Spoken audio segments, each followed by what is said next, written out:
friends, this is Shalini, your IELTS expert from Astron Institute of International Studies.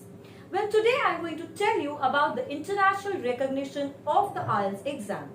Most of the institutions in UK, Canada and Australia accept the IELTS exam as a global recognition of your English language skills. Now, many institutions in the US have also started to accept the IELTS exam. IELTS, or the International English Language Testing System, is one of the best ways to show to the potential universities that you have the required level of English abilities.